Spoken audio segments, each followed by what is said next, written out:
तो देखिए, तो यहाँ पर वर्णन करते हैं कि जो संन्यास शब्द और त्याग शब्द आए हैं, अज्ञानी को विषय करने के लिए हैं, और त्याग और संन्यास के जो कर्म का फल वर्णन किया वो स्तुति के लिए है। यानी कर्मों के फल का जो त्याग किया गया है वह स्तुति के लिए है, इस प्रकार से वर्णन किया। और जो संन्यास प्रकार भी जो कहा गया है वह किसके लिए कहा गया है? अज्ञानी के लिए। जो कर्म अधिकृत हैं उन्हीं के लिए ही यहाँ पर वही व्यक्ति कर्म को मोह से त्याग करते हैं, तो उन्हीं के लिए त्याग की महिमा खाई गई है, वर्णन किया गया है। जो ब्रह्मवेत्ता है, तो ब्रह्मवेत्ता तो मन के द्वारा सारे कर्मों को उन्होंने त्याग कर दिया है, इसलिए पहले से वर्णन कर दिया है। सर्वकर्माणि मनसा संन्यस्य इत्यादि भी इन वाक्य के द्वारा पहले ही वर्णन कर दिया कि ब्रह्मवेत्ता मन के द्वारा ही कर्मों का संन्यास कर देते हैं। करते तो हैं लेकिन कर्तापन का भाव नहीं रहता, तो उनमें कर्तापन का भाव न होने से यदि करते हैं तो कोई समस्या नहीं है, नहीं करते हैं तो भी कोई समस्या नहीं है। और जो कर्म अधिकारी हैं किंतु अनात्मवेत्ता हैं, जो मोह से ही कर्मों का त्याग कर देते हैं और क्लेश काय और शरीर के वह कष्टों को देख करके कर्मों को त्याग कर देते हैं, वो तामस और राजस कहलाते हैं। ऐसे उन्हीं कर्मों की अज्ञानियों के ही लिए ही कर्म फल के त्याग की यहाँ पर वर्णन किया वह स्तुति के लिए है, इस प्रकार से वर्णन कर दिया। अब पुनः और आगे कहते हैं कि सर्वारंभ परित्यागी मौनि संतुष्टो येन केनचिद अनिकेता स्थिरमति इति स्थिरमतिर इति गुणातीत लक्षणे च परमार्थ संन्यासिनो विशिष्टत्वात्। कहते हैं जो मौनी है, मन्ना तिथि मौनी, आत्मा में नियमन करने वाला, आत्मा में संयम करने वाला, आत्मा का चिंतन करने वाला, अथवा वाक संयमी, परिमित वाक्य को बोलने वाला, आत्मा को मनन करने वाला, ऐसे जो मौनी हैं, उस मौनी को यहाँ पर कहते हैं ऐसे जो मौनी आत्मा है कि संतुष्टो यानी किंचित जिस किसी प्रकार से हेतु से वो संतुष्ट हो जाता है, यानी उसकी कामना किसी प्रकार की नहीं रहती। अनिकेता, ऐसे जो मौनी है अनिकेत, अनिकेत का अर्थ होगा निकेत यानी आश्रय, और निकेत से जो रहित है, आश्रय से जो रहित है उसको अनिकेता। निकेत का अर्थ कोई घर नहीं है। हाँ, निकेत का अर्थ होता है आश्रय, तो कोई ना कोई ठिकाना, कोई ना कोई आश्रय, कोई ना कोई आश्रय होना चाहिए। अरे कौन सा आश्रय? ऐसे घर भी एक आश्रय है, भाई बंधु भी एक आश्रय है, और समाज वाले भी एक आश्रय हैं, अन्य अन्य भी आश्रय हैं, तो ऐसे किसी को भी आश्रय नहीं लेता। यानी सन्यासी है, जिसने सन्यास ले लिया है, अब न भाई बंधुओं से संबंधित रखता है, न घर मकान से संबंधित रखता है, न किसी से मतलब नहीं रखता। ऐसा जो अनिकेत है, ऐसा जो सन्यासी अनिकेत कहलाता है। इन परमात्मा को छोड़ करके, आत्मा को छोड़ करके किसी दूसरे का आश्रय जिसको नहीं है, इच्छा ही नहीं करता मन में, मिल गया तो ठीक है, नहीं मिला तो ठीक है। जैसे पहले के जो सन्यासी थे, एक रात एक गांव में रहते थे, वृक्ष के नीचे, मंदिर वृक्ष के नीचे रहते थे, और मंदिरों में भी रहते थे, क्योंकि पहले जो धर्मशाला आदि होती थी, धर्मशाला मंदिर आदि जो होते हैं वो उसमें सन्यासी आदि ठहरते थे, लेकिन एक ही रात है। अब एक रात ऐसा क्यों ठहरते थे? क्योंकि ज़्यादा रुकेंगे तो फिर अरे व्यक्ति में कभी ना कभी लगाव हो जाता है, इसलिए एक ही रात ठहरते थे। नियम ऐसा आया है स्मृति में। और नगरों में 3 रात ठहरने का विधान था, नगर में 3 रात रहने का विधान था, और छोटे छोटे गांवों में 1 रात रहने का विधान था। हाँ, धामों में थोड़ा ज़्यादा का, चातुर्मास में 4 महीने का, चातुर्मास में श्रावण भादो अश्विन कार्तिक, ये 4 महीने का विधान था। इस प्रकार से ऐसे जो सन्यासी हैं अनिकेत कहलाता है। स्थिरमति, आत्मा को छोड़ करके अन्य में मति नहीं ठहरती, ऐसे स्थिरमति वाला सन्यासी इति इस वाक्य के माध्यम से अतः गुणातीत लक्षण जो गुणों से रहित है, तीन सत्वगुण रजगुण तमगुण तीनों गुणों से जो रहित है, ऐसे परमात्मा में परमात्म सन्यासी जिसने आत्मा को छोड़ करके दूसरे का चिंतन करता ही नहीं है, ऐसे जो सन्यासी आत्मा का चिंतन करने वाला सन्यासी विशेषित्वात् इन इन वाक्यों के द्वारा वह सन्यासी को विशेषण दिया गया है, अतः विशेषित किया गया, जाना गया है कि ऐसा जो सन्यासी है इसके लिए त्याग आदि की महिमा का वर्णन नहीं किया गया, क्योंकि एक पहले से इसने कर्मों का त्याग कर दिया है, कहीं पर आसक्ति रहती नहीं, कहीं पर आश्रय रखता ही नहीं है और वाणी का किसी भी प्रकार से व्यय नहीं करता। और एन कैन सामान्य रूप से भिक्षाटन आदि के माध्यम से ही भोजन आदि थोड़ा बहुत खाने पीने के लिए मिल गया संतुष्ट हो जाता है, यानी अपेक्षा नहीं रखते मेरे को इस प्रकार 56 प्रकार का भोग चाहिए, ऐसी अपेक्षा नहीं रखता। ऐसे सन्यासी इन इन वाक्यों के द्वारा विशेषणों के द्वारा विशेषित किया गया है। कहते हैं और भी कहते हैं बक्षेति, अरे यहाँ पर कहाँ पर आया,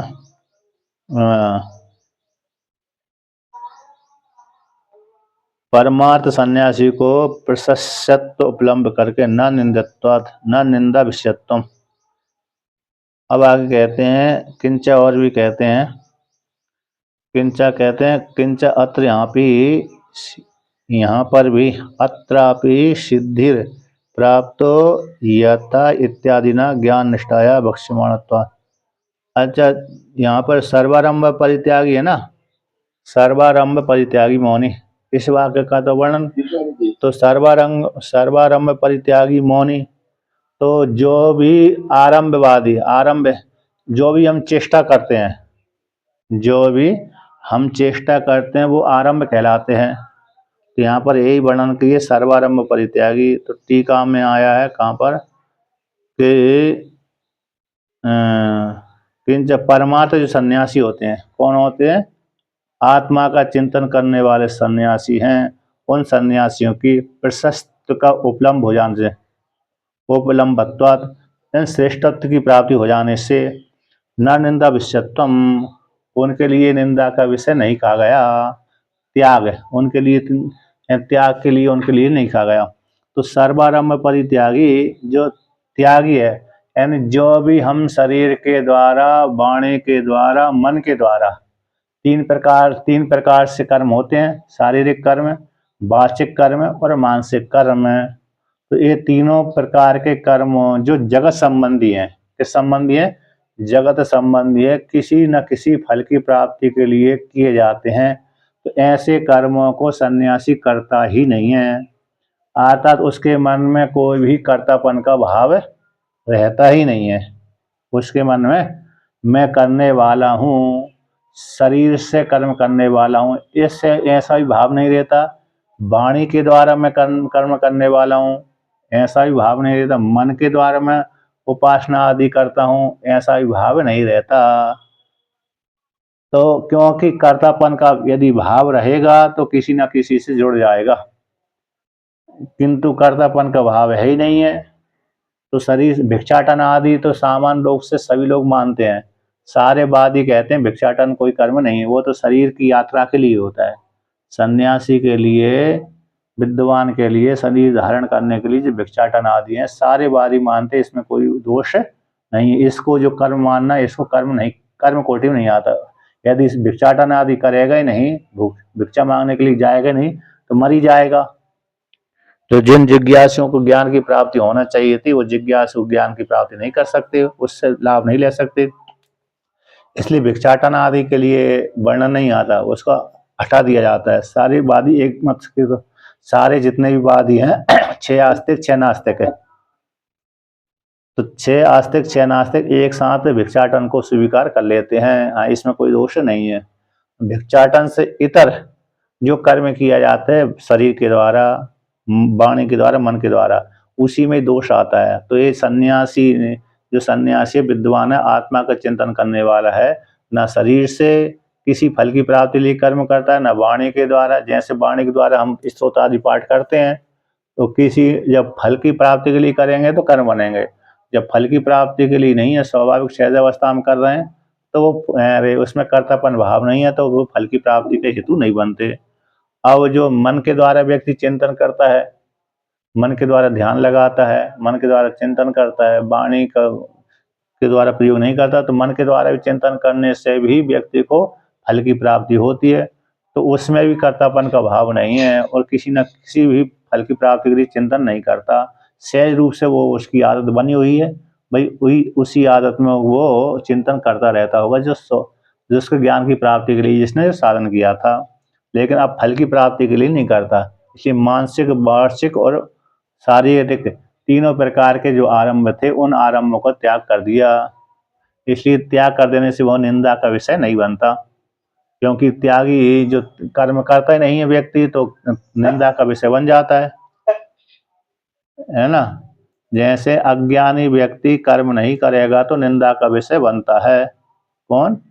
अज्ञानी व्यक्ति यदि कर्म नहीं करता है तो निंदा का विषय बनता है, ठीक है ना। किंतु ज्ञानी कर्म करे चाहे न करे, वो निंदा का विषय नहीं बनता। जैसे सामान्य जो अज्ञानी व्यक्ति है, संध्या बंदन आदि नहीं करता है, अज्ञानी है, लेकिन संध्या बंदन उसने उपनयन संस्कार करवाया है और संध्या बंदन नहीं करता है, तो उसके जो भाई बंधु आदि हैं और अन्य कहते हैं देखो ये संध्या बंदन करता ही नहीं है, जल्दी उठता ही नहीं है, जल्दी सुबह सुबह जल्दी उठता ही नहीं है, तो नहीं उठना वो ऐसा वर्णन करते हैं परिवार वाले, तो निंदा का विषय बन गया वो, इतना ही। संध्या बंदन करता ही नहीं है ये व्यक्ति, जबकि करना चाहिए इसको, तो ऐसा नहीं करता है तो निंदा का विषय बन गया।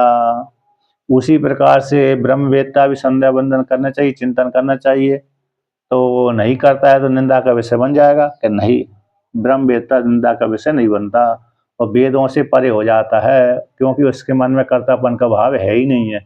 लेकिन जो अज्ञानी में संध्या बंदन आदि नहीं करता, फिर भी मन में उसके मन में कर्तापन का भाव बना रहता है, इसलिए वो निंदा का विषय बनता है।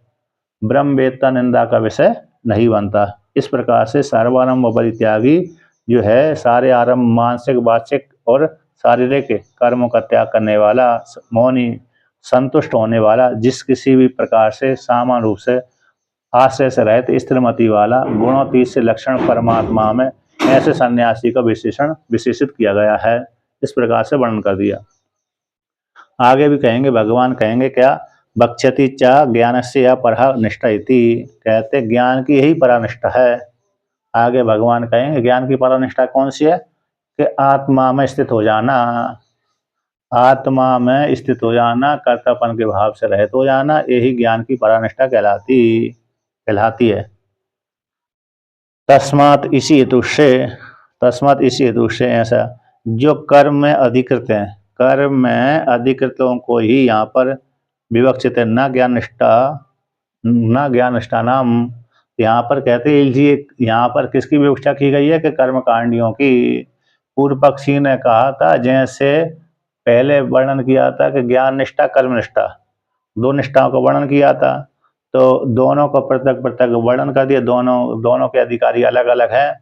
तो वहाँ प्रकरण वर्णन कर देने के पश्चात पूर्व में अलग अलग निष्ठाओं का वर्णन कर देने के कारण अलग अलग अधिकारियों का वर्णन कर देने के पश्चात कहते हैं पुनः यहाँ पर कर्म कांडियों के लिए निंदा का सत्वगुण, रजगुण, तम गुण, सत्वगुण, रजगुण, तम गुण को लेकर के व्याख्यान करके दो गुणों को हटा करके सात्विक कार्य करना चाहिए, राजस्व तामस को त्याग करके सात्विक कार्य करना चाहिए। तो इसलिए कर्म कांडियों के यहाँ पर विवक्षा की गई थी।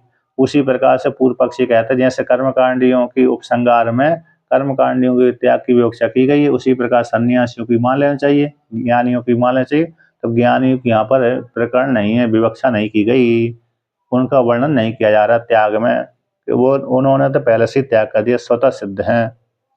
इसी हेतु से तो कर्मकांडियों की यहाँ पर विवक्षा है त्याग के लिए, ना कि सन्यासियों के लिए, ब्रह्मवेत्ताओं के लिए नहीं है। इसीलिए तस्मात् ज्ञान निष्ठा सन्यासिनो न यह विवक्षितः, ये ज्ञान में निष्ठ रहने वाले ज्ञान हनि है, ज्ञाने ज्ञाने नितराम स्थिति, ज्ञाने नितराम स्थिति स्थितता इति ज्ञान ज्ञान निष्ठा, ज्ञाने ज्ञानेन ज्ञाने निशेषण रूपेण, ज्ञाने निशेषण रूपेण तिष्ठति इति ज्ञान निष्ठा।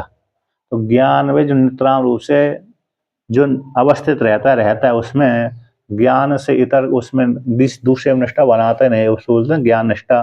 यानी आत्मा में को छोड़ करके, आत्मा को छोड़ करके किसी दूसरे निष्ठा है ही नहीं है, उसी को कहते हैं ज्ञान निष्ठा। ऐसे ज्ञान निष्ठा वाले सन्यासियों की यहाँ पर विवक्षा नहीं की गई त्याग के लिए, अज्ञानी के लिए यहाँ पर विवक्षा की गई है। क्यों? क्योंकि कर्म फल त्याग एवं सात्विकत्वेन गुणेन देहे गुणेन तामसत्वादि अपेक्षया संन्यास उच्यते न मुख्यः सर्वकर्म संन्यास। कर्मों के फल का त्याग ही, कर्मों के फल का त्याग ही यहाँ पर सात्विक गुण को लेकर के, सात्विक गुण के द्वारा कर्मों के फल को त्याग तामस आदि अपेक्षा को लेकर संन्यास कहा गया है। तामस राजस आदि अपेक्षा को लेकर के सत्वगुण के लिए, सत्वगुण के लिए सत्वगुण के माध्यम से कर्म फलों का त्याग, राजस गुणों के लिए, राजस गुण वाले व्यक्तियों के लिए, तामस गुण वाले व्यक्तियों के लिए यहाँ पर संन्यास कर्मों के फल का त्याग का वर्णन किया गया है, यानी संन्यास कहा गया है। न मुख्य कर्म फल संन्यास है, न मुख्य कर्म सर्वकर्म संन्यास, सारे कर्मों का संन्यास के यहाँ पर मुख्य जो सर्वकर्म संन्यास है उसकी यहाँ पर विवक्षा नहीं की गई, बल्कि तमगुण वाले कार्य की फल के और रजोगुण वाले फल की त्याग के संन्यास कहा गया है। जैसे कर्म फल का जो त्याग कहा गया है सात्विक गुण को लेकर के, रजगुण और तमगुण के जो कार्य हैं फल हैं उनको त्याग कर देना चाहिए, काम में आदि कर्मों का त्याग कर देना चाहिए और नित्य कर्म आदि कर्म करते रहना चाहिए, सत्व गुण को आश्रय करके रहना चाहिए। तो सत्व गुण के लिए ही कर्म फलों का त्याग और सात्विक आदि अपेक्षा को लेकर, सत्व यानी तामस आदि, तामस गुण वाला व्यक्ति, रजगुण वाला व्यक्ति जो कर्म करता है उनकी अपेक्षा को लेकर के यहाँ पर त्याग की महिमा कहा गई है, संन्यास कहा गया है। ठीक है ना? स्वामी जी का स्वामी जी मेरी आवाज स्पष्ट आ रही है? स्वामी वो तो वैसे अपने आप त्याग हो जाते ज्ञान होने पर। आवाज तो स्पष्ट आ रही है। अच्छा। तो देखिए इस प्रकार से वर्णन किया। अपना आगे कहते हैं कि सर्व कर्म संन्यास असमवेचा नहीं देह व्यर्था इति हेतु वचनात् मुख्य एवं चेत। तो यहाँ पर वर्णन करते हैं कि सर्व कर्म संन्यास असमवेचा, सारे कर्मों के संन्यास की संभावना होने पर भी, सारे कर्मों के संन्यास का संभावना होने पर भी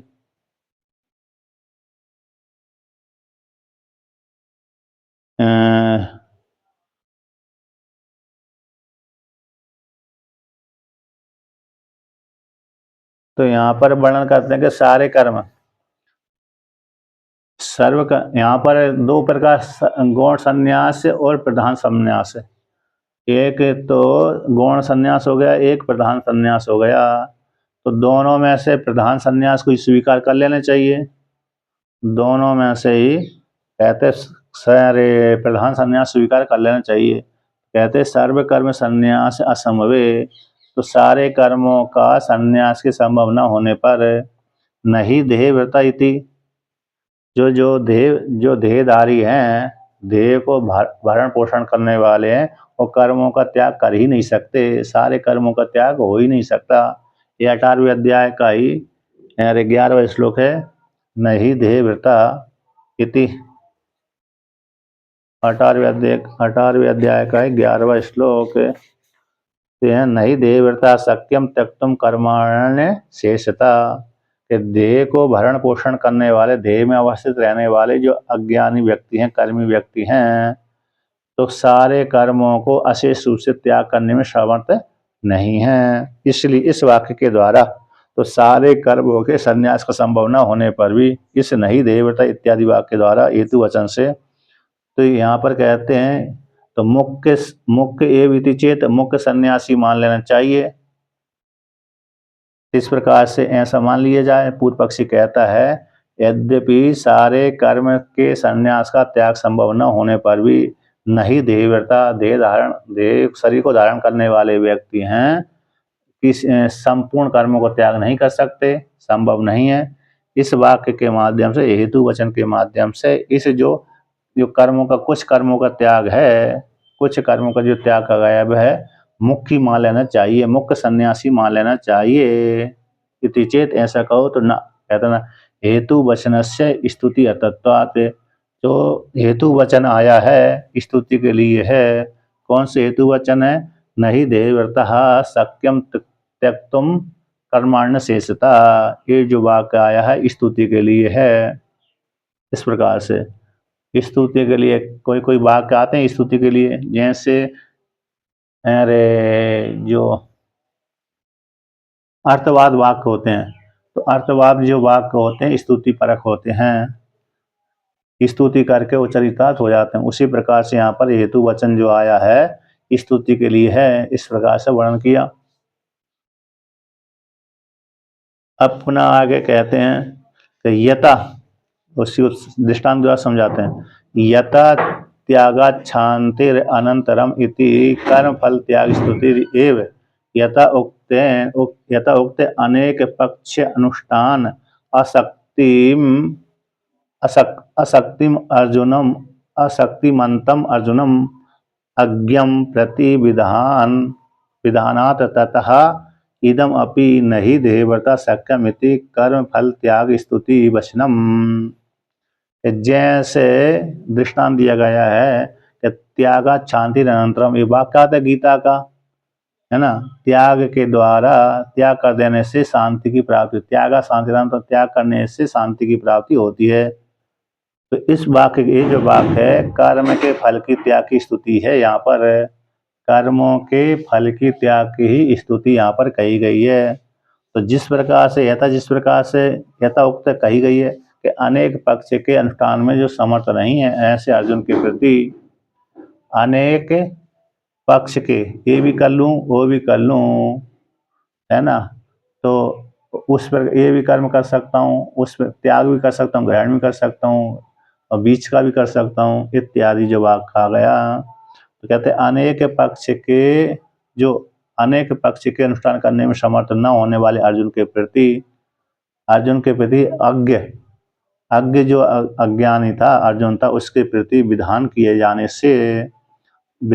गया कि त्यागा शांति अनंतरम, इस प्रकार से विधान कर दिया गया तो त्याग से शांति की प्राप्ति होती है। कि सारे कर्म व्यक्ति एक काल में नहीं कर सकता, एक साथ नहीं कर सकता और कर भी नहीं सकता, बहुत से कर्म होते हैं। इसलिए तो सभी प्रकार के पक्षों को व्यक्ति एक काल में या तो एक साथ क्रम से भी अनुष्ठान संभव नहीं है। बहुत सी कामना वाले व्यक्ति, बहुत से कर्म होते हैं, इसी हेतु से तो ऐसे न करने वाले अर्जुन के प्रति ऐसा विधान किया गया है। उसी प्रकार से यहाँ पर भी 18वें अध्याय में भी, इसमें भी 18वें अध्याय में भी कहा गया है कि नहीं देहव्रता शक्यम इति कर्माणि शेषता त्यक्तम कर्माणि शेषता। तो देह को धारण करने वाले जो व्यक्ति हैं संपूर्ण कर्मों को त्याग करने में समर्थ नहीं है, इत्यादि। तो कर्म फल की त्याग की स्तुति के लिए वचन आया है। तो जहाँ कर्म करने में नहीं है तो कर्मों के फल को तो त्याग कर दीजिए। कर्म करने में यदि आप समर्थ नहीं हैं तो कर्मों के फल को तो आप त्याग कर दीजिए। इस प्रकार से कर्मों के फल की त्याग की स्तुति के लिए वाक्य आया है। कौन? नहीं देहव्रता शक्यम इत्यादि वाक्य। इस प्रकार से अब आगे कहते हैं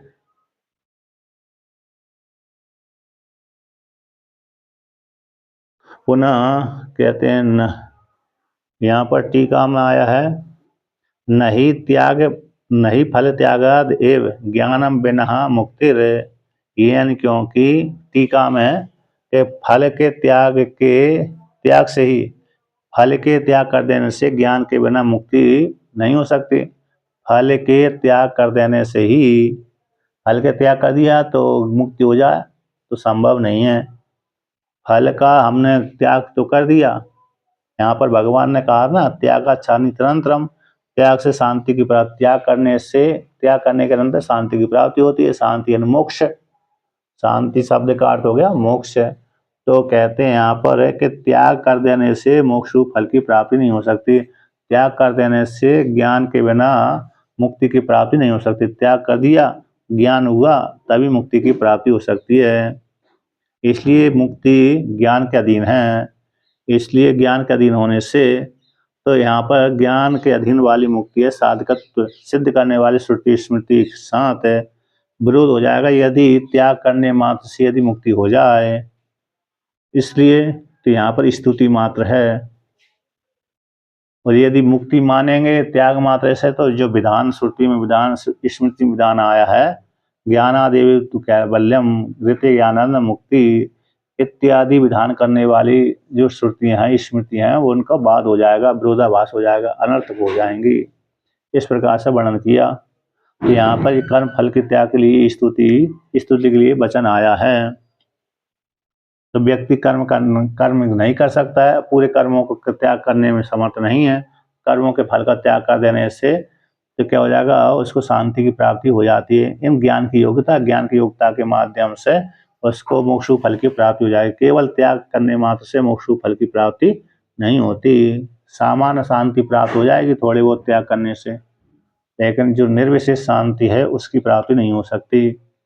उसकी प्राप्ति तो त्याग के माध्यम से अंतःकरण की शुद्धि के माध्यम से ज्ञान की प्राप्ति से पहले मोक्ष फल की प्राप्ति होगी, अविद्या की निवृत्ति के माध्यम से। अब आगे कहते हैं, नहीं सर्व कर्माणि मनसा संन्यस्य नैव कुर्वन् न कार्यं न आस्था कुर्वन् कार्यं आस्ते इति अस्य पक्षस्य अपवादः कैर्नचित् दर्शितुं शक्यः। यहाँ पर भगवान भास्कर कहते हैं कि जो सन्यासी है, इस सन्यासी के लिए त्याग आदि की महिमा आई नहीं है। तो वर्णन करते हैं कि सर्व कर्माणि, जितने भी कर्म हैं उन कर्मों को मन के द्वारा त्याग करके, सारे कर्मों को मन के द्वारा त्याग करके, न एव कुर्वन्, है विद्वान सन्यासी, न करता है, न कार्य न कराता है, न तो स्वयं करता है कर्म, न दूसरे को कराता है, आस्ते बैठता है, रहता है। यदि अस्य पक्षस्य, इस पक्ष का, इस प्रकार के मत का अपवाद, निषेध किसी के द्वारा करने के लिए समर्थ नहीं है। अतः भगवान ने जिस प्रकार श्रुति स्मृति में जो आया है कि ब्रह्मवेत्ता सारे कर्मों को मन के द्वारा त्याग करके, भली शरीर से कर्म करता है लेकिन मन में कर्तापन का भाव नहीं है। व्यक्ति जहाँ पर भी रहेगा कुछ न कुछ तो चेष्टा करता ही रहता है, कुछ न कुछ चेष्टा करता रहता है। तो मन के द्वारा कर्मों को त्याग कर दिया, मन के द्वारा सारे कर्मों को त्याग करके ना तो करता है ना ही कराता है, और सुखी बैठता है, स्थिति रहता है। ये जो पक्ष कहा गया श्रुति स्मृति में, इस पक्ष का अपवाद है, किसी भी वादी के द्वारा करने के लिए समर्थ नहीं है ना। दर्शितुं न शक्या, दिखलाने के लिए समर्थ नहीं है, अपवाद दिखलाने के लिए समर्थ नहीं है कि यहाँ पर श्रुति ने बात कर दिया, यहाँ पर स्मृति ने बात कर दिया, ऐसा दिखलाने के लिए समर्थ नहीं है। अतः कोई वादी बात नहीं कर सकता। इस प्रकार से अब आगे कहते हैं तस्मात्। तो तस्मात् कहते हैं यहाँ पर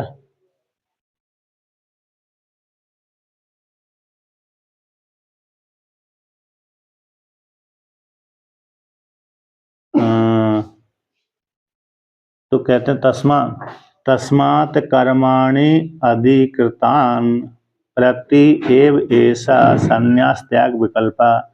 इसलिए निगमन करते हैं, इसलिए जो कर्म में अधिकृत वाले व्यक्ति हैं, यानी जो कर्म में अधिकारी हैं, जो सन्यासी नहीं हैं, ऐसे जिन्होंने त्याग की भावना नहीं है, ऐसे जो कर्मकांडी हैं, ऐसे कर्म में अधिकारी व्यक्तियों के लिए ही, उनके प्रति ही ऐसा संन्यास और त्याग में विकल्प आया है। संन्यास शब्द और जो त्याग शब्द में विकल्प किया गया है।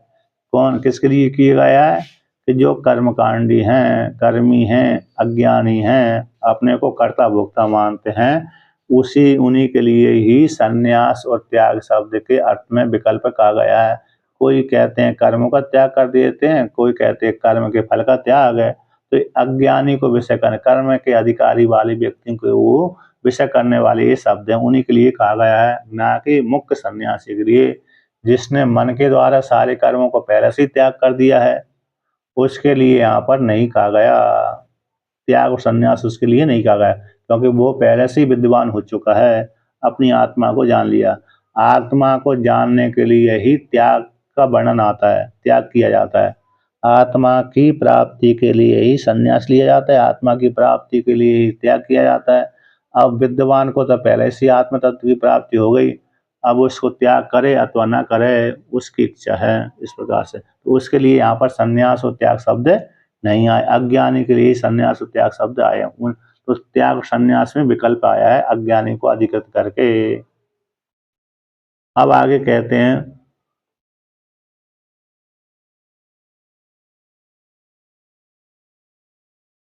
तो इस प्रकार से ये तो कहते हैं, ये तो परमार्थदर्शिनः संन्यासः सांख्यास तेषां ज्ञाननिष्ठायाम् एव सर्व कर्म संन्यास लक्षणायाम अधिकारो न अन्यत्रिति न ते विकल्प अर्हा। तो कहते हैं किंतु जे परमार्थदर्शी न हैं, आत्मा का चिंतन करने वाले, आत्मा को देखने वाले, आत्मा से इतर जानने वाले है ही नहीं है। सारे जीवों को आत्म रूप से देखते हैं, अपने को भी आत्म रूप से और जीवों को भी आत्म रूप से और परमात्मा को भी आत्म रूप से। परमात्मा, जीवात्मा, ब्रह्म, ईश्वर आदि में भेद न मानने वाले, सभी जीवों में अभिचिंतन करने वाले, अद्वैत आत्मा का चिंतन करने वाले, अद्वैत आत्मा में अवस्थित रहने वाले जो सन्यासी हैं, परमार्थदर्शी न हैं, ऐसे जो सांख्य है ज्ञान निष्ठा वाले ब्रह्म कहलाया ना स्वामी जी, हैं। सर्वम खलु इदम ब्रह्म, सब कुछ ब्रह्मी है, इस प्रकार से जानने वाले ऐसे सन्यासी हैं, सांख्य निष्ठा वाले हैं, ज्ञान में निष्ठा रखने वाले, ज्ञान को आधार बना करके जीवन यापन करने वाले, यानी ज्ञानी ब्रह्मवेत्ता। तो ऐसे जो ब्रह्मवेत्ता है सांख्या तेषा, उनका ऐसे ब्रह्मवेत्ता सांख्यों की ज्ञान निष्ठा में ही अधिकार है। यानी सर्व कर्म लक्षणाम, सर्व कर्म संन्यास लक्षणायाम, तो सारे कर्मों के संन्यास लक्षण रूप ज्ञान निष्ठा में ही उनका अधिकार है, न अन्यत्र, अन्यत्र में नहीं है। आता कर्म कांड आदि में उनका अधिकार, त्याग आदि में अधिकार नहीं है, बल्कि मन के द्वारा सारे कर्मों को त्याग कर दिया, संन्यास ले लिया, तो इसमें ही उनका अधिकार है ज्ञान निष्ठा रखने वालों का। अन्यत्र कर्मकांड आदि कर्मकांड वाक्यों में अधिकार नहीं है। आदि कर लो, आदि छोड़ दो, ऐसे उनमें अधिकार नहीं है। नित्य कर्म करते रहो, काम कर्म मत करो, अथवा काम कर्म कर लो, नित्य कर्म मत करो, अथवा नित्य कर्म करो, काम कर्म मत करो, इत्यादि। इसमें उनका अधिकार दोनों में नहीं है, ना नित्य कर्मों में, ना काम कर्मों में, बल्कि मन के द्वारा उन्होंने सारे नित्य कर्म और काम कर्म दोनों को ही त्याग कर दिया। तो त्याग में सर्वकर्म संन्यास लक्षण रूप ज्ञान निष्ठा में ही उनका अधिकार है, अन्यत्र कर्मकांड आदि में अधिकार उनका नहीं है। कौन का? सन्यासियों का। तो कहते हैं इसलिए नाते विकल्प रहा, तो विकल्प के योग वो सन्यासी नहीं है। यानी त्याग और सन्यास जो विकल्प आए हैं अज्ञानी के लिए, वो विकल्प ये सन्यासी के लिए नहीं है। अज्ञानी के लिए वो त्याग और सन्यास आए हैं विकल्प के लिए। इसलिए विकल्प अर्हा न, आर्यन योग्य होता है तो विकल्प के लिए योग्य नहीं है। ये सन्यासियों के लिए विकल्प नहीं आए त्याग सन्यास। तो निगमन करते हैं और कहते हैं ततः उपपादितम अस्माभिर्वेदा विनाशिनम इति अस्मिन् प्रदेशे तृतीयादौ च, या तो उसी प्रकार से उत्पादितम, तथा उसी प्रकार से सन्यासियों का विकल्प सन्यासियों के लिए विकल्प नहीं है, न रत्वेन, इसलिए ज्ञान निष्ठा में उनका अधिकार है। भूया पुनः भूया सुप्रदेशु के पूर्व के प्रदेशों में उनका सिद्ध किया गया है। न साधनीयतों, इसलिए पुनः उनका साधन नहीं किया जाता। तो पहले से ही यहाँ पर कह रहे हो तथा उपादितों, पहले से हमने दिखला दिया है। कहाँ? तीसरे अध्याय में भगवान कहते हैं, भगवान भास्कर कहते हैं तीसरे अध्याय में हमने दिखला दिया। अस्माभिर, हमारे द्वारा दिखला दिया गया है कि त्याग संन्यास ये विकल्प अज्ञानी को लेकर के हैं, ज्ञानी के लिए नहीं। ज्ञानी के लिए सारे कर्मों का त्याग का वर्णन। वेदा विनाशिनम का क्या अर्थ हुआ यहाँ पे? तो मतलब इस प्रकार से इस वाक्य में वेदा विनाशिनम इति वाक्य, जो वाक्य आया है तीसरे अध्याय में, जो इस वेद अविनाशी, जो जानता है अविनाशी आत्मा को, वेद यानी जानता है किसको? अविनाशिनम। तो अविनाशिनम यानी जिसका तीनों कालों में विनाश नहीं होता, ऐसी आत्मा को जो जानता है। जो हम आत्मा है, निर्गुण निराकार परमात्मा जो हम हैं, हम अपने आप को निर्गुण रूप से जानते हैं। उपाधि से रहित हम अपने आप को जानते हैं। यानी ईश्वर को, जीवात्मा को, ब्रह्म को हम अभेद रूप से जानते हैं। और अभेद जान करके कैसे जानते हैं? हम निर्गुण हैं, निष्क्रिय हैं, निराकार हैं, कूटस्थ हैं, उत्पत्ति जन्म आदि से रहित, मरण आदि से रहित हैं। ऐसे जो हम अपने आप को जानते हैं, है कि नहीं? तो वेद शब्द का अर्थ होगा जानना। और अविनाशीनम जिसका तीनों कालों में नाश नहीं होता। तो किसका नाश नहीं होता? आत्मा का। तो आत्मा का तीनों कालों में विनाश नहीं होते, ऐसी आत्मा को निर्विशेष रूप से जो जानता है, वही यथार्थ रूप से जानता है।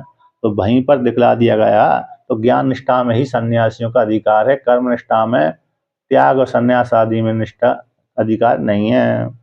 यानी त्याग आदि जो है ना, त्याग है, तो जो त्याग है कर्म, कोई कहते हैं कर्मों का त्याग कर दीजिए, कोई कह दिया कर्मों से संन्यास ले लीजिए, काम कर्मों से। कोई कहता है अरे कर्मों के फल का त्याग कर दीजिए। कोई कहता है काम कर्मों का, तो सारे कर्मों का त्याग कर दो। कोई कहता है कर्मों का त्याग मत करो, लेकिन फल का त्याग कर दो। तो ये विकल्प आदि अज्ञानी को लेकर के हैं, ज्ञानी को लेकर नहीं है। ज्ञानी के लिए तो ज्ञान निष्ठा में अधिकार है। और ज्ञानी तो ज्ञान प्राप्त हो ही गया, और वो छोड़ना पकड़ना उसके लिए जरूरत ही नहीं है। इस प्रकार से तो वेद अविनाशी नाम का अर्थ यही हो गया कि जो जानता है अविनाशी आत्मा को, वो कृत हो जाता है। यहाँ पर इस वाक्य में तृतीय अध्याय में इस प्रकार से हमने दिखला दिया। ठीक है ना? अब आगे कहते हैं तत्र एतेषु विकल्प वेदेषु, जो विकल्प आए हैं संन्यास आदि। और कहते हैं कुछ वादी कहते हैं कि कर्मों को त्याग कर देना चाहिए क्योंकि कर्म दोष वाले होते हैं। और कुछ कहते हैं नहीं, कर्मों को त्याग नहीं करना चाहिए। यज्ञ दान तप आदि कर्म हैं, यज्ञ कर्म, दान कर्म, तप कर्म, यज्ञ दान तप कर्म ये त्याग करने के योग्य नहीं है। और कुछ कहते हैं कर्म दोष वाले होते हैं। कैसे होते हैं? दोष वाले होते हैं, इसलिए कर्मों को त्याग कर देना चाहिए।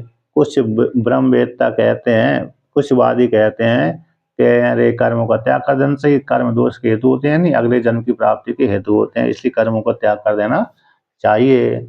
और कुछ कहते हैं नहीं, यज्ञ दान तप कर्मों को नहीं त्यागना चाहिए। तो इस प्रकार से जो कहा है, ये जो विकल्प आए हैं, तो तत्र एतेषु विकल्प वेदों, इन विकल्प वेदों में की प्राप्ति हो जाने पर, एक में कर्मों के त्याग की प्राप्ति हो जाने पर, एक में ग्रहण करने की प्राप्ति हो जाने पर, तो कहते हैं कर्म अधिकारी के प्रति ही ये विकल्प हैं। विकल्प प्रवृत्ति हो जाने पर कुतः निर्धारण सिद्धि, ये जो विकल्प आए हैं संन्यास त्याग को लेकर के, और कर्मों को ग्रहण करना और कर्मों को त्याग करने के लिए जो विकल्प आए हैं, तो किस प्रकार से ये अज्ञानी की सिद्धि होगी? अर्थात कर्म जो उनके प्रति विकल्प की प्रवृत्ति हो जाने पर कैसे निर्धारण कर रहे हैं, यहाँ पर कैसे सिद्धि होगी कि अज्ञानी को लेकर के ही ये विकल्प आए हैं, ज्ञानी को लेकर के नहीं आए। तो ऐसी प्राप्ति हो जाने पर भगवान श्री कृष्ण अर्जुन से कहते हैं, चौथे श्लोक का पाठ करते हैं। निश्चयम शृणु मे तत्र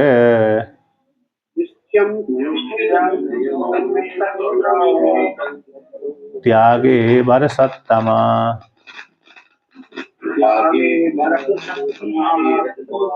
त्यागो ही पुरुष व्याघ्र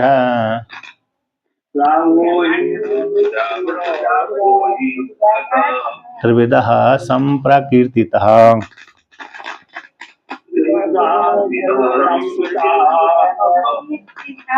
तो भगवान श्री कृष्ण अर्जुन से कहते हैं, हे पार्थ, हे पुरुष व्याघ्र, व्याघ्र बोलते हैं श्रेष्ठ, है ना। व्याघ्र का अर्थ व्याघ्र भी होता है, शेर होता है, जैसे व्याघ्र यानी जो जो पीले पीले जिसकी खाल रहती है, लकीर रहती है, उसको व्याघ्र बोलते हैं। सिंह तो बड़े बड़े बाल वालों को शेर बोलते हैं, और जो व्याघ्र बोलते हैं जिसकी पीला पीला खाल रहती है ना, पीला पीला खाल रहता है। व्याघ्र तो सती कान्य, जंगल में ज्यादा प्रसन्न रहता है। व्याघ्र हमेशा घने जंगल में निवास करता है। इस प्रकार से तो पुरुषों में श्रेष्ठ है। व्याघ्र शब्द यहाँ पर विशेषण है श्रेष्ठ को लेकर के। तो हे पुरुषों में श्रेष्ठ अर्जुन, तो तुम मेरा निश्चय सुनो। मेरा जो है विचार है, निश्चित रूप से विचार है, उसको सावधान होकर के श्रवण करो। तो क्या विचार है बताओ। तो तत्र, इसके मध्य में, संन्यास और त्याग के मध्य में, संन्यास और त्याग के मध्य में कहते हैं, तत्र त्यागे, उस ऐसी प्राप्ति हो जाने पर, त्याग, हे वर्षोत्तमा, हे भरतवंशियों में श्रेष्ठ, हे भरतवंशियों में श्रेष्ठ, त्याग के विषय में और संन्यास के विकल्प के विषय में, त्याग के विषय में, संन्यास के मध्य में और त्याग के मध्य में, तो मेरा मत सावधान होकर के श्रवण करो। तो मेरा कैसा, सावधान होकर मत को श्रवण करो, सावधान होकर। त्याग के विषय में जो त्याग और संन्यास का विकल्प आया ना, दिखलाया गया है, उसमें मेरा विकल्प सुनो, मेरा मत निश्चित रूप से मत सुनो। तो क्या है मत है? कहते हैं, त्यागो ही पुरुष व्याघ्र त्रिविधा संप्रदिता। त्याग 3 प्रकार से कहा जाता है। हे पुरुषों में श्रेष्ठ, जो त्याग है 3 प्रकार से कहा गया है। त्याग के विषय में जो आया है, संन्यास के विषय में जो आया है, उसमें मेरा जो मत है, निश्चित रूप से जो मत है, उस मत के विषय में तुम मेरे से श्रवण करो सावधान होकर के। क्योंकि त्याग भी शास्त्रों में, त्याग इन संन्यास है, संन्यास तो त्याग, इस शास्त्रों में 3 प्रकार से कहा गया। सम्यक रूप संप्रकीर्तिता, सम्यक रूप से कथिता। कहाँ पर कहा गया? शास्त्रेषु। तो शास्त्रों में जो त्याग है 3 प्रकार से कहा गया है। इस प्रकार से भगवान श्री कृष्ण ने अर्जुन से कहा।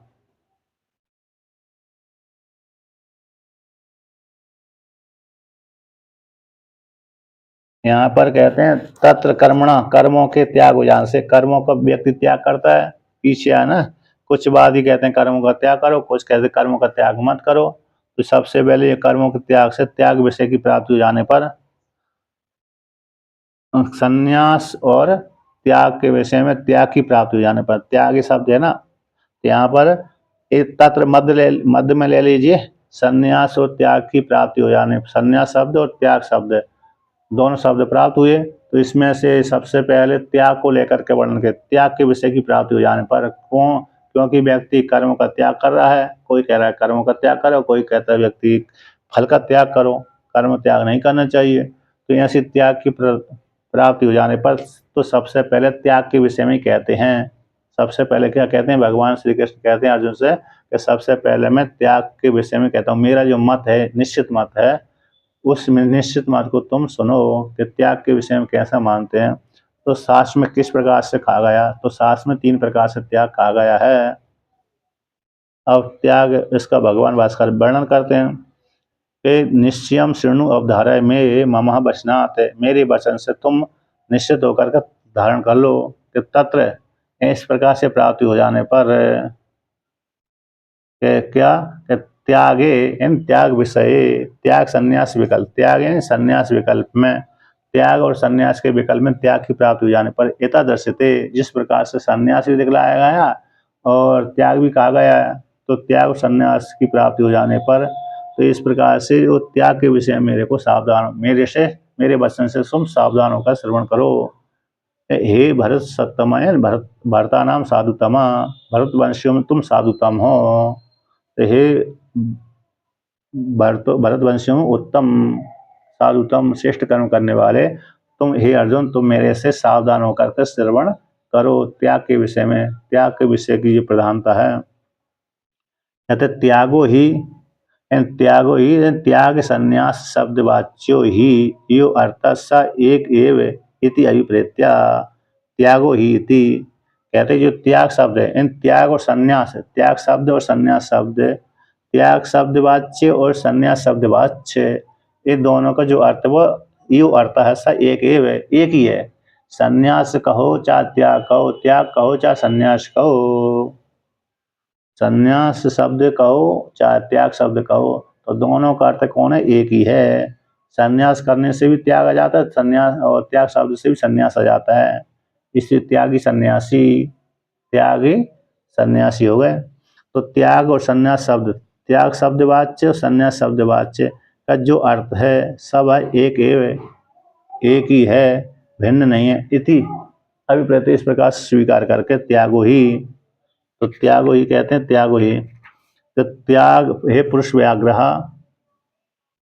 हे पुरुष व्याघ्र, त्रिविध है, त्रिविधस्य त्रिप्रकारस्य तामसादि प्रकार है संप्रकृतः शास्त्रेषु सम्यक कथिता। कहते हैं जो हे पुरुषों में श्रेष्ठ, त्रिविधा इन तीन प्रकार से, त्रिप्रकारस्य, तो तामस आदि प्रकारों के द्वारा, सत्वगुण रजगुण तमोगुण, तीन प्रकारों के द्वारा संप्रकृता, एक कैसे त्याग तीन प्रकार से कहा गया, सत्वगुण को लेकर के, रजगुण को लेकर के, तमोगुण को लेकर के, तीन प्रकार से त्याग का वर्णन किया गया है। तो कहाँ पर कहा गया है? शास्त्रेषु में सम्यक रूप से कथिता, सम्यक रूप से कहा गया, अच्छी प्रकार से कहा गया है। तीन प्रकार का त्याग होता है, सत्वगुण रजगुण तमोगुण को लेकर के। तो यस्मात् तामसादि भेदेन त्याग संन्यास शब्द वाच्य अर्थो अधिकृतस्य कर्मिणो अनात्मज्ञस्य त्रिविधा संभवति न परमार्थदर्शिना इति एवं अर्थो दुर्ज्ञानस्य तस्माद् अत्र तत्त्वं न अन्यो वक्तुं समर्थः तस्माद् निश्चयं परमार्थशास्त्रार्थ विषयम् अध्यवसायम् ईश्वरम शृणु। तो कहते हैं यस्मा, जिस कारण से, तो शास्त्रों में जिस कारण से तीन प्रकार का त्याग का वर्णन आता है, सत्वगुण रजगुण तमोगुण को लेकर के, तो तामस आदि भेद के द्वारा, तामस आदि भेद के माध्यम से,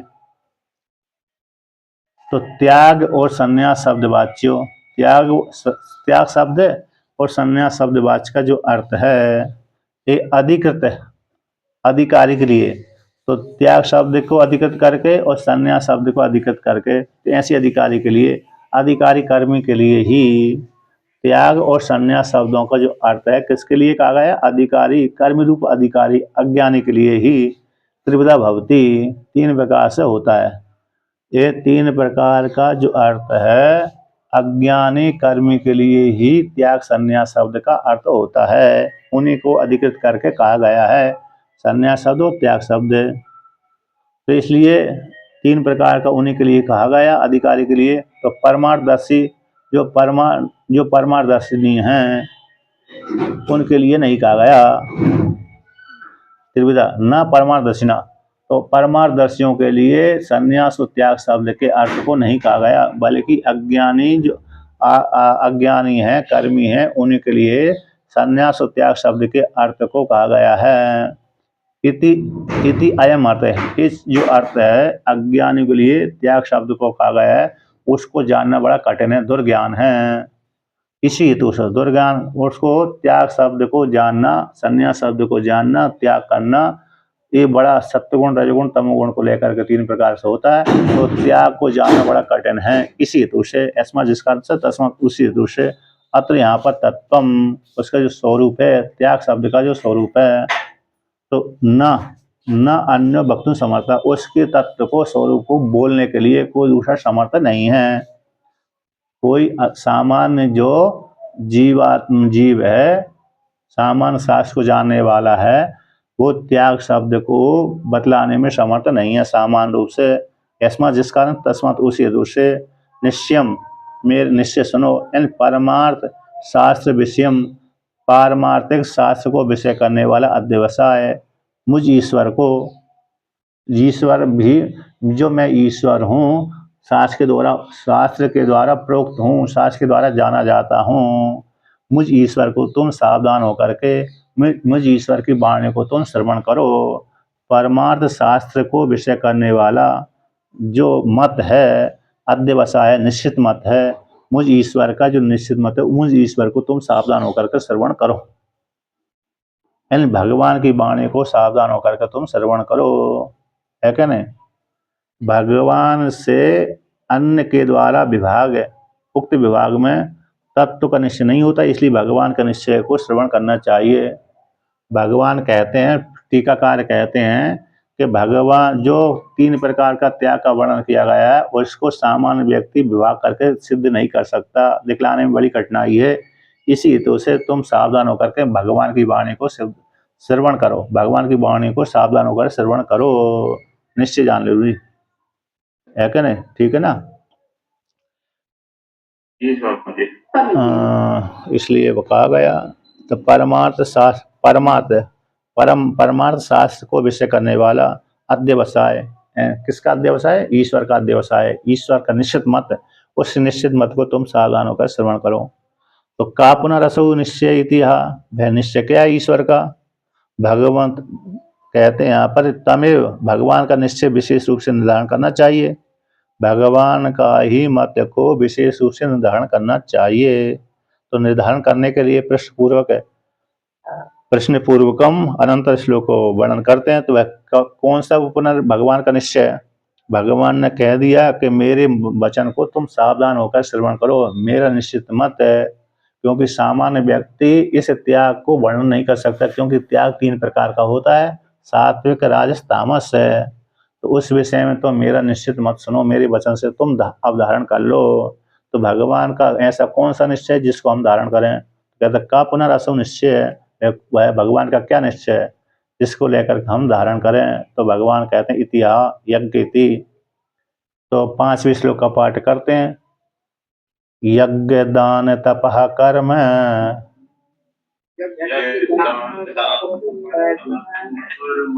न त्याज्यम कार्यमेव तत्,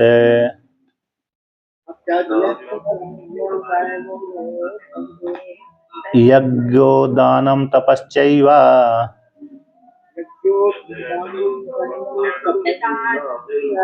पावनानि मनीषिणाम्। तो यहाँ पर भगवान कहते हैं कि यज्ञ है, दान है, तप है। यज्ञ कर्म, दान कर्म, तप कर्म। यज्ञ दान तप आदि जो कर्म है वह त्याग नहीं करना चाहिए, उनका त्याग नहीं करना चाहिए। कार्यमेव तत्, उन कर्मों को करते रहना चाहिए, कर्तव्य रूप से करना चाहिए। कार्यमेव का अर्थ करना योग्य, करने योग्य हैं, करना चाहिए। तबियत प्रत्यय है उसको, तबियत प्रत्यय तो करना चाहिए। करणीयम, भगवान भास्कर ने किया, कार्य में करणीयम, करने योग्य हैं।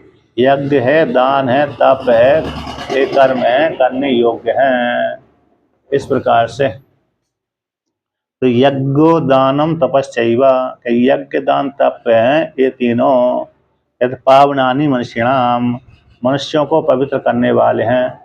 यज्ञ है, दान है, तप है, ये मनुष्यों को पवित्र करने वाले होते हैं, इसलिए इनको त्याग नहीं करना चाहिए, ये भगवान का मत है। यज्ञ दान तप कर्म में त्याग नहीं करना चाहिए, बल्कि करते रहना चाहिए, क्योंकि यज्ञ दान तप कर्म में मनुष्यों को पवित्र करने वाले होते हैं। अब भगवान भास्कर इसका व्याख्यान कर रहे हैं कि यज्ञो दानम तपः इति एतस्य त्रिविधम कर्म, यज्ञ कर्म, दान कर्म, तप कर्म, ये 3 प्रकार के कर्म है। न त्याज्यम न त्यक्तव्यम, त्याग नहीं करना चाहिए। कार्यम इन करणीयम इति, कार्यम इन करणीयम एव तत्, करने योग्य हैं। यज्ञ दान तप कैसे करने योग्य हैं। कस्मात्, किस कारण से यज्ञ दान तप है करने योग्य हैं। न केवलम त्याज अत्याज्यम किंतु कर्तव्यम, त्याग करने योग्य नहीं है बल्कि करना ही चाहिए। कस्मात किस कारण से, अरे उनको करना चाहिए, त्याग नहीं करना चाहिए। कहते हैं कस्मात यज्ञोदानम तपश्चैव पावनानि विशुद्धि कारणानि मनुष्याणाम फल फल अनभिसंधिनाम इति एतत्। यज्ञ है, दान है, तप, ये पवित्र करने वाले हैं, विशुद्ध करने वाले हैं, जीवात्मा को शोधन करने वाले हैं। तो विशुद्ध करने वाले होने से मनुष्यों को फल, जो मनुष्य हैं फल की संधि से रहते, फल की कामना से रहते, ये मनुष्यों को जीवात्माओं को विशुद्ध करने वाले होते हैं। यज्ञ, दान और तप तीनों ही कामना से रहित होकर के जब किए जाते हैं तो अंतःकरण की शुद्धि करने वाले होते हैं, ज्ञान की प्राप्ति की योग्यता वाले होते हैं, आत्म कल्याण करने वाले होते हैं, आत्मा का बोध कराने वाले होते हैं। इस प्रकार से भगवान श्री कृष्ण ने अर्जुन से कहा, ये मत हो गया, यज्ञ दान कर्म है, ये यज्ञ दान तप है, ये इनको त्याग नहीं करना चाहिए बल्कि करना, सेवन करते रहना चाहिए, अनुष्ठान करते रहना चाहिए। और ये यज्ञ दान तप कर्म है, जीवात्मा को पवित्र करने वाले होते हैं, अंतःकरण शुद्धि करने वाले होते हैं, आत्मज्ञान की प्राप्ति कराने वाले होते हैं। इस प्रकार से वर्णन कर दिया। अब आगे का प्रसंग फिर कल